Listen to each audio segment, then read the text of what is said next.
Hello বন্ধুরা, এখন আমি সিভিল ওয়ার বলে একটা আমেরিকান সিনেমার রিভিউ করতে চলেছি।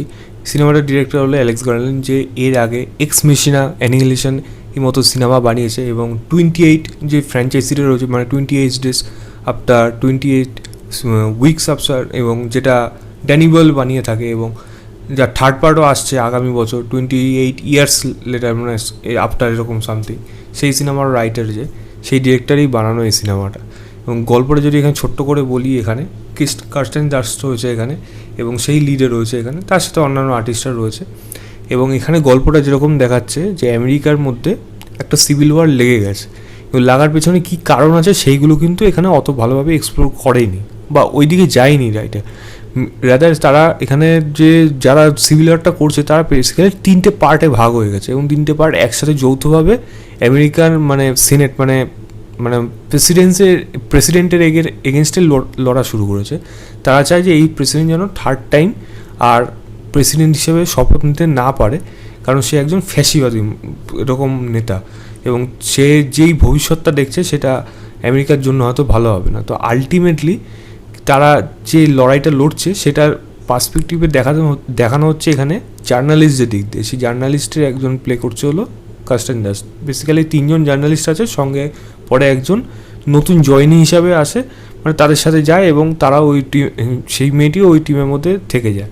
এবার এদের গুরুত্বটা হলো এরা চায় প্রেসিডেন্টকে এরা মেরে ফেলার আগে, বা প্রেসিডেন্টের সাথে এমন কিছু ঘটনা ঘটে তার আগে, বা এই যে গ্রুপটা 3টে গ্রুপ যে তৈরি হয়েছে 3টে জায়গার, তারা পৌঁছানোর আগে এরা যেন প্রেসিডেন্টের ইন্টারভিউটা নিতে পারে, এবং লাস্ট তার যে স্পিচটা আছে সেটা যাতে তারা কভার করতে পারে, এবং ওই মোমেন্টটাকে যাতে ক্যাপচার করতে পারে, যখন তারা প্রেসিডেন্টের সামনে দেখবে যে পুরো মানে এই গ্রুপটা এসে গেছে। তো আলটিমেটলি কি এটা করতে পারবে, এই নিয়েই সম্পূর্ণ গল্প রয়েছে।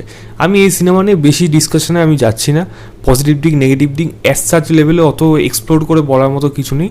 আমি জাস্ট বলবো অ্যালেক্স গার্ল্যান্ড যে ডিস্টোপিয়ান ওয়ার্ল্ডে অন্যান্য সিনেমা যেরকম বানিয়েছে, এই সিনেমাটাও কিন্তু সেই ওয়ার্ল্ডেই বানানো, এবং এই সিনেমাটা হয়তো জানি না সবার কেরকম লাগবে, আমার কিন্তু ভালো লেগেছে শুরুর থেকে সেই অবধি কিন্তু ভালো লেগেছে। একটু ধৈর্য ধরে প্রথম থেকে একটু দেখতে হবে, তারপরে কিন্তু গল্পটার মধ্যে ইনভেস্ট হয়ে যাবে, কারণ এখানে ভালো ভালো কিছু দিক আছে। এবং জার্নালিস্টের ভূমিকা কী সেটা যে তাদের বেসিক্যালি এটা কি হওয়া উচিত, জার্নালিজমের প্রধান জিনিস কি, তাদের যখন শেখানো হয় তারা নিরপেক্ষ থাকবে, যেটা কোনোদিন কোথাও হয় না, কোথাও না কোথাও কোনোভাবে ইনভলভ হয়।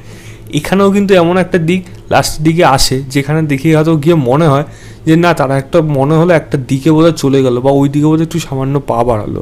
তো সেটা ঠিক আছে, সেটা কোয়াইট ফেয়ার, বাট এখানে জার্নালিস্টের দিকগুলো কিন্তু এমনভাবে উঠে আসছে, সেটা কিন্তু প্রশংসনীয়। মানে জার্নালিজমের কী জিনিস এবং তাদের গুরুত্ব কী, সেটা কিন্তু এই সিনেমাটা প্রোভাইড করে। তো এই দিক থেকে আমি বলবো এর যে গল্প এবং যে এর যে মেসেজিংটা, সেটা কিন্তু আমার ভালো লাগলো, বিশেষ করে এই দিক থেকে। দ্বিতীয় বলবো হলো এখানে সিনেমাটোগ্রাফির প্রশংসা মারাত্মক করবো, যেরমভাবে কিছু মানে ওই ডিস্ট্রয় হয়ে রয়েছে ওই জায়গাগুলো, সিনকে তুলে ধরেছে, লাশ পড়ে আছে রক্ত মাখা, একটা গাড়ি চলে যাচ্ছে সে লাশের উপর দিয়ে, বা লাস্টের দিকে যখন অ্যাকশনগুলো হচ্ছে ওই সময় যেরমভাবে ওয়ার সিকোয়েন্সটাকে ওই জায়গায় মানে সিল ওয়ারটাকে যেরমভাবে ক্যাপচার করেছে বার্ড আইতে, বা বলা যায় ড্রোন ভিউতে, সেগুলো কিন্তু সত্যিই বেশ ভালো। এবং ইভেন মানে হ্যান্ডেল ক্যামেরা, মানে হ্যান্ডেল না, মানে নর্মাল শ্যুটগুলোতে যেরকম অ্যাকশন সিনগুলোকে ডিজাইন করা হয়েছে সেগুলো কিন্তু বেশ ভালো। আমার কিন্তু সেই জায়গাগুলো বেশ ভালো লেগেছে। লাস্টের দিকে ব্যাপারটা কিন্তু যারা নর্মাল অডিয়েন্স তাদের বেশি ভালো লাগবে, কারণ ওই অ্যাকশন সিনগুলো হয়তো তারা এনজয় করবে, কিন্তু তার আগের থেকে গল্পটার মধ্যে ইনভেস্ট যদি থাকতে পারেন তাহলে সিনেমাটা কিন্তু ব্যাপক লাগবে। আমারও কিন্তু সেরকমই লেগেছে, আমার কিন্তু বেশ ভালো লেগেছে এই সিনেমাটা।